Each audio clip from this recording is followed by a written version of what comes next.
on Netflix. Have a look at that. Very good. Oh, very good. So, Gareth, what was his name? Gareth Keenan? No, Evans. Gareth Evans. I was going to say Gareth Edwards. That's the other Gareth. Gareth. Too many Gareths in the industry, you know. Did you say Gareth Edwards? Gareths run showbiz, don't they? Yeah. Good old Gaz over there. Making movies. The Gazatron. He'll turn around and be like, off to the Gazatron against you.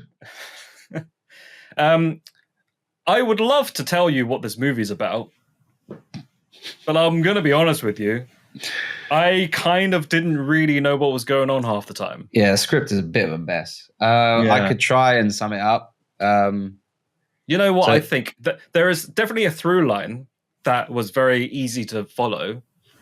Everything else, I was kind of like, what's going on? Okay. But do tell. Gareth Evans? Edwards? Gareth Evans. He directed of The Raid and The Raid 2, and most recently, probably Gangs of London, people know him for. I think he did the first season. I never saw it, though. Tom Hardy. Yes. Main actor. Tom Hardy. Some others that I do not know. Always walking around like a goddamn man-sized gorilla. Yeah. And speaking like the same voice he does in Venom and anything else from Boston or New York. All right. Yeah. All right. So, tell me the story, man, if you can. Yeah, Tom Hardy. It's pitched as like he's a hard-boiled detective. I don't know about hard-boiled, but more like scrambled fried or scrambled on the driveway. More like fried without the pan, am I right? Yeah, right. Fried on the pan without a pan. Tom Pandy. Pan free. He's a detective who's a bit on like the dirty side, but it turns out like this is a town where a lot of dirty cops, including Timothy Oliphant, who I always enjoy. Timothy Elephant, he's in it, yeah. The Elephant Man. I love a bit of Oliphant Man. He's the great. Elephant Man. Yeah, is it like the Elephant Man, except he has no prosthetics, so he just it's the Elephant Man, but he's really like handsome. Yeah, that's right. He just remains good looking. The Elephant Man. I'm not an animal. He just looks at the camera. I only know him through a handful of movies. I don't think I've seen enough Timothy Elephant movies. There's Die Hard 4. He was in that. Yeah. Bad. He was Clint Eastwood in Rango. Great film. He was, yes. I love that movie. Yeah. And there are others. I think there was one called Dreamcatcher ages ago, which is some sort of like horror Stephen King type. I don't think I saw that one. I saw the other horror he did. I can't remember what it's called. It's about the small town where like the water gets polluted and the Crazies, I think it's probably called. The Crazies. Yeah. I really liked him in that, and I've just seen him in a lot of interviews as well. Very funny guy, and he does turn up in Once Upon a Time in Hollywood. Has a good little part there, playing the actor. He's very funny when he's with Conan O'Brien. Oh man, his bit where he is like mocking. There's a very old interview with Ian McKellen where Ian McKellen's very seriously talking about the differences between stage acting and acting for the camera. And Timothy Oliphant does that. And if you look it up, it's a very funny bit. I don't want to spoil it. But anyway, he's the bad guy in this. He's another police officer. And Tom Hardy. Wait a second. He's a police officer?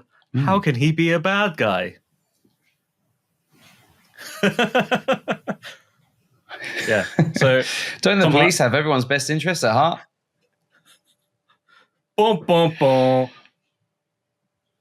There we go. So so Tom Hardy's a bit dirty, and it's revealed very early on. This isn't really a spoiler because it's pretty much the opening. That Tom Hardy's character is involved in something that has ended up in murder in some way. And he's also sort of in the pocket of a local politician who's trying to be mayor, I think, something like that, who's played by Forrest Whitaker. Again, someone else who, when he shows up, you rub their hands. It's going to be good. Definitely not in The Wire. He was in The Shield. Yes, as we've established. Although we'll put him in The Wire. we'll make it so with our green screens. Sure. And he's separated from his family because it's implied because of what he's done. He's got a new partner who's trying to solve a homicide where a bunch of mad people in hockey masks have turned up and shot up the place. But also the mayor's son is involved in some way. So the mayor's son is essentially being hunted down by everyone. Mm-hmm. And Tom Hardy's character is the only one who wants to hunt him down to make sure he doesn't die. So that makes him the de facto good guy, I guess. Mm-hmm.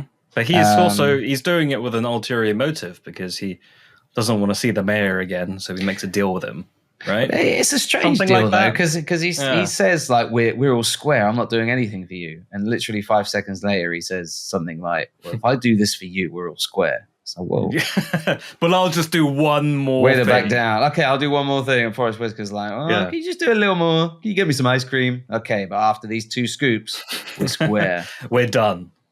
Yeah. Forrest Whitaker's like, with waffle cone? Oh, fine. After the waffle cone, you owe me.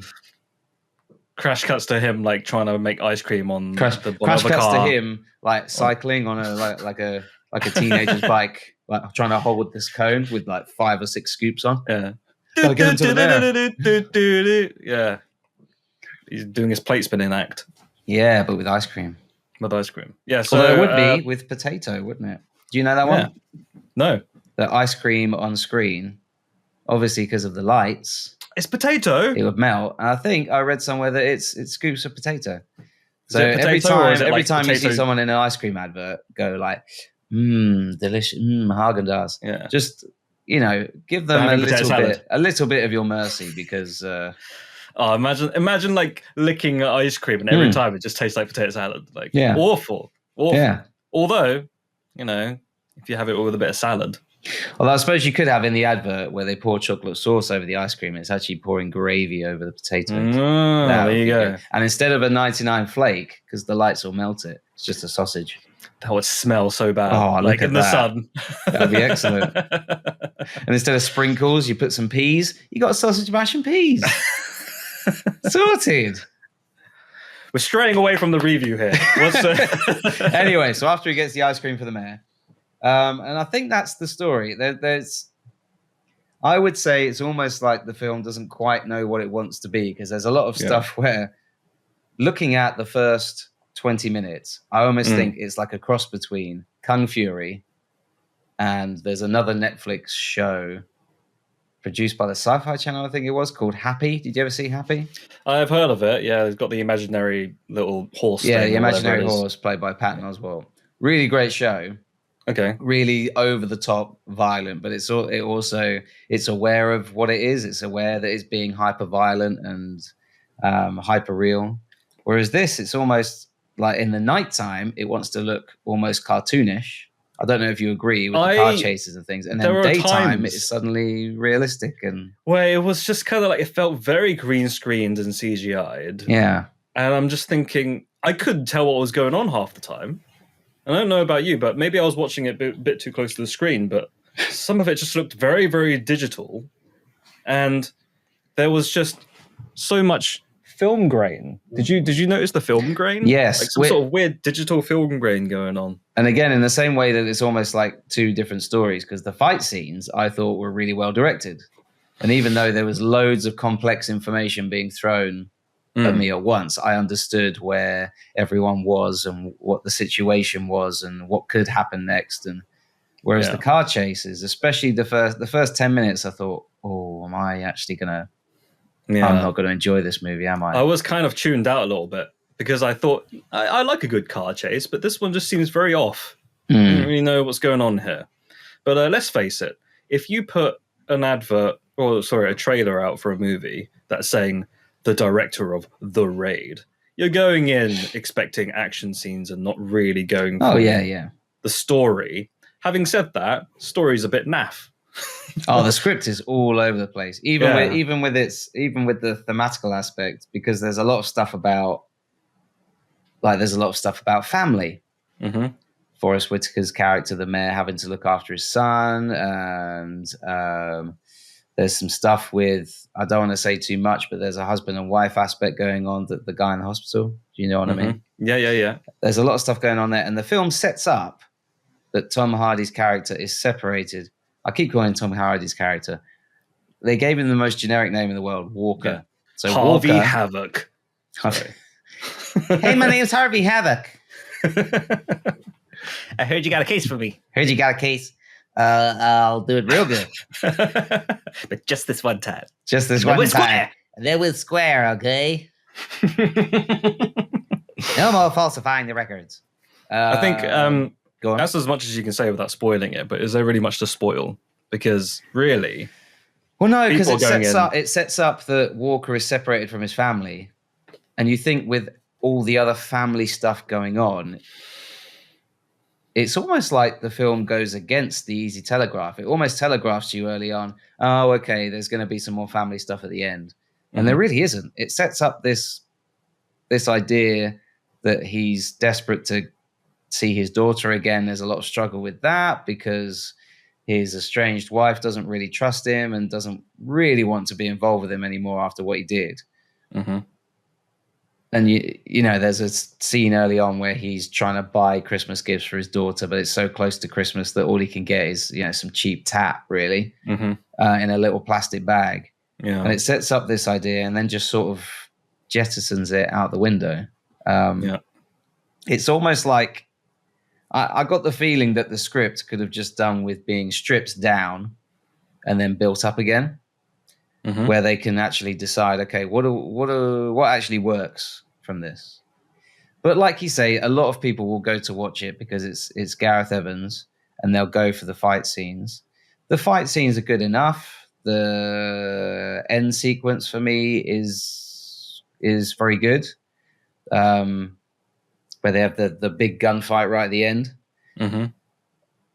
But it's only about the halfway mark for me where things really started getting going. It took a lot of time to set up. I don't know if you agree with that. Yeah, I paused it for a bit. I kind of, and that's the problem with watching streamer movies that get released on Netflix and all that. You kind of like, if you can't really just go to the cinema and be like, hey, projectionist, can you just pause the movie for a sec? I just want to go get a snack. But for me, it kind of felt like, oh man, there's not really much going on. I can walk away from this and not be that involved. Yeah. I went and got some grapes, came back, and I was just like, here we go. There was a lot of story stuff in the first half in a movie where the story doesn't make sense. Yeah, I know. Anyway, for me, I thought the action scenes were fun, but then it got a little bit tiresome after a while. There are parts where it's like, okay, this is very high octane, in your face, you know, like loud rock music or whatever it is playing, and then you just got Tom Hardy going like, man, change, just like waving around his axe or all right, partner. And then it's not like it's stuff that hasn't been seen before. Okay, like I can really see there was definitely, especially I don't know if it was the first action scene or like the one that was literally bang in the center of the movie, where it was in a club, and I could not help but feel like John Wick has already done this like 4 times. Yeah, and I don't know if you felt like that, but a little bit. I don't know if you could argue that this was a bit dirtier, a bit grungier. Dirtier, yeah. And there was certainly more of the feet. Like John Wick is a world where everyone is the best. Do you know what I mean? Yeah. Like John Wick's the best, but he's also going up against a guy who's also the best. Right. And and she's also the best at what she does, and what she does is killing people, and that works. That's fine.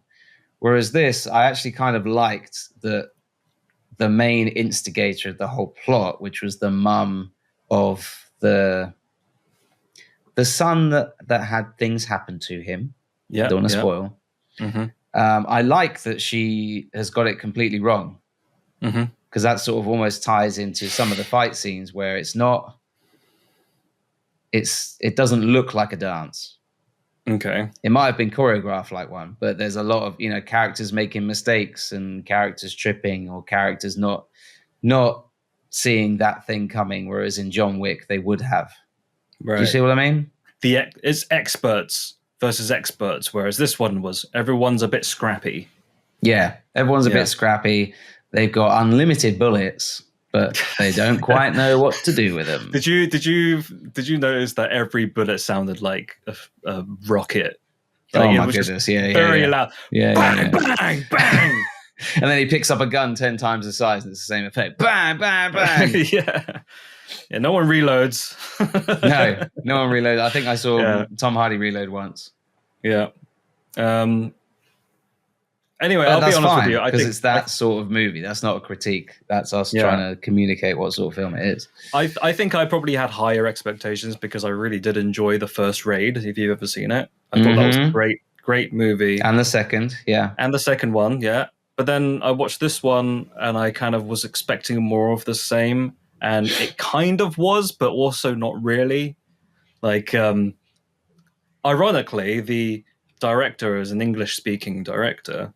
And he was better at directing a movie that wasn't English-speaking. Oh, okay. Right. Because genuinely, I thought The Raid was a much better film. The first two. Do you think it's because The Raid can be summed up by this? I can't remember exactly. Is it just one character or like a bunch of characters have to get from here to here, up to here? Yeah. Whereas this was, okay, he's got all this duplicitous crime underworld stuff, and his daughter doesn't see him, and his wife doesn't, and his wife hates him, and he's friends with this person, but they're not really that. And there's a lot of more personable stuff going on. Yeah, maybe. Whereas the Raid was just like, I need to get there, and those people carrying knives are in my way, so I'm gonna. It was a lot less. I don't know. I found that less intriguing than having such a like the Raid was a very simple premise. Yeah, it was A to B. This one was A to XYZ, you know? Yeah. And you kind of, by the end of it, you kind of like, I just want to see some bang bang action, you know? And that's how I felt about the movie. In terms of ratings, I think I'll probably just give it like a chat-in. Okay.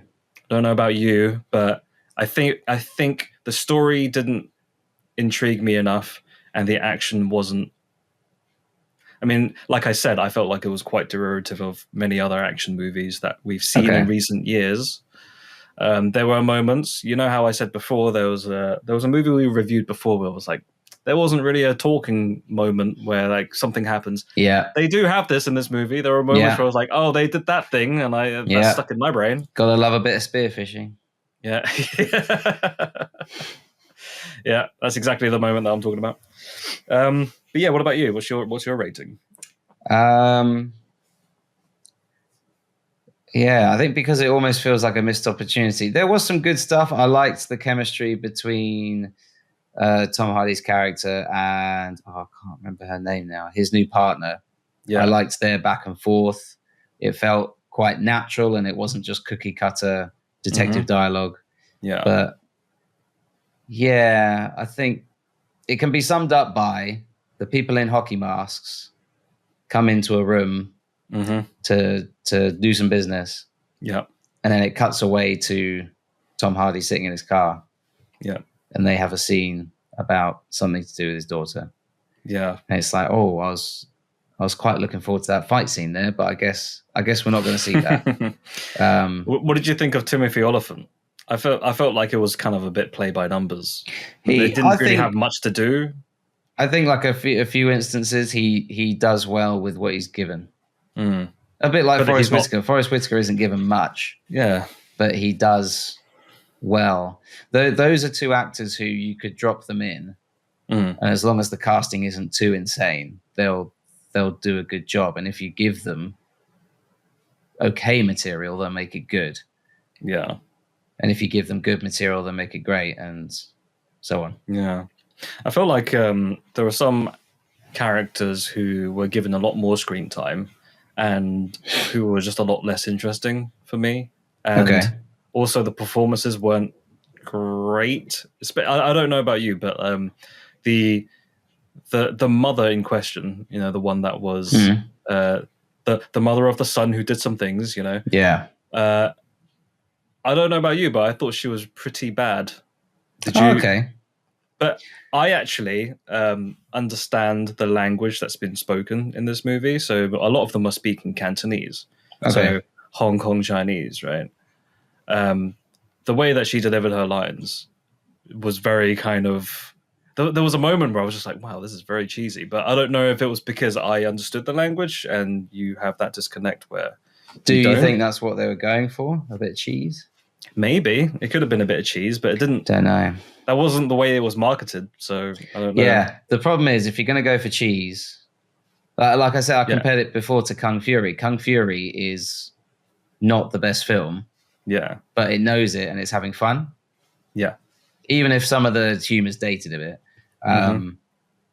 Very and the same with YouTube. Happy. Happy knows it's...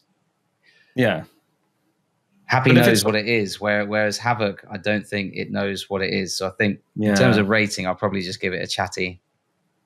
Chatty? A chat-eye. Chatty. Yeah. Okay. Maybe I gave it too much credit, to be honest. Yeah. But, you know. Both sort of middling. Yeah, quite middling. Anyway, that's it, really. It will disappear from Netflix in 2 weeks. Did you want to talk about spoilers, or is there not really anything to spoil? I think I was looking forward to, so we're in spoiler territory now, I guess. Okay, sure. I was looking forward to being able to hate the son a bit more. And then he died. Because that is what the film did quite well, I think. Because there's two sons, isn't there? There's son versus son, right? So there's the criminal boss. Mastermind. He's the boss, I guess. Young kid. And he's got the pair of them that have just done that job for him, stealing a lorry full of... I gathered that it was cocaine was hidden in the washing machines. I'm guessing so, yeah. I think. And that's why they were trying to steal it. So I thought, I'm really going to look forward to hating this character in there. And then he died straight away. But I would say the film did quite well, where there were a lot of hateable characters. Okay. So I enjoyed that aspect of it, where it was... Which one did you hate the most? Oh, probably the dirty police officers. Yeah. I enjoyed disliking them. Because everyone else's motive was like, I've got to protect my son, I've got to avenge my son, I've got to, there was some sort of emotional state, whereas these guys were just like, we just want money. I was trying to think of other movies that were similar to this, where it was like, oh, you killed my son, so now I'm going to kill your son, which is essentially what the through line was, I thought. And the only thing that I could think of, where no sons died actually, but it was that one movie with John C. Reilly and what's his name, Christoph Waltz, and their kids had been, they had a scuffle in the playground. Okay. And then the parents come in and then they have a big argument about it. And I felt like this was the action movie version of that. I don't think I've seen that. I watched it with you, didn't I? What movie was it? Carnage. Did you not watch that movie? Oh, yeah, Carnage. Yeah. Based on a play. Yeah, that was good. Yeah. Yes. This is the action movie version of that. It's the action movie of that. Yeah. Carnage, your son did this to me. A supreme double bill. Comes to Prince Charles Cinema. Unfortunately, that movie was directed by someone who's quite problematic. Oh, was it? Who was Roman Polanski. Chatting Pitch has been brought to you by Leslie Way and Matthew D. Smith. If you enjoyed this episode, feel free to listen to others and maybe even subscribe. You can follow us on the website, formerly known as Twitter. Listen to us on Spotify or wherever else you listen to podcasts. Leslie and Matthew have their own side hustles as well. Feel free to check out Leslie's YouTube channel or Matthew's Medium blog. Links in the description. If you want anything else, we might have other links in the description if we think of anything interesting to add. Thank you for listening. I love you.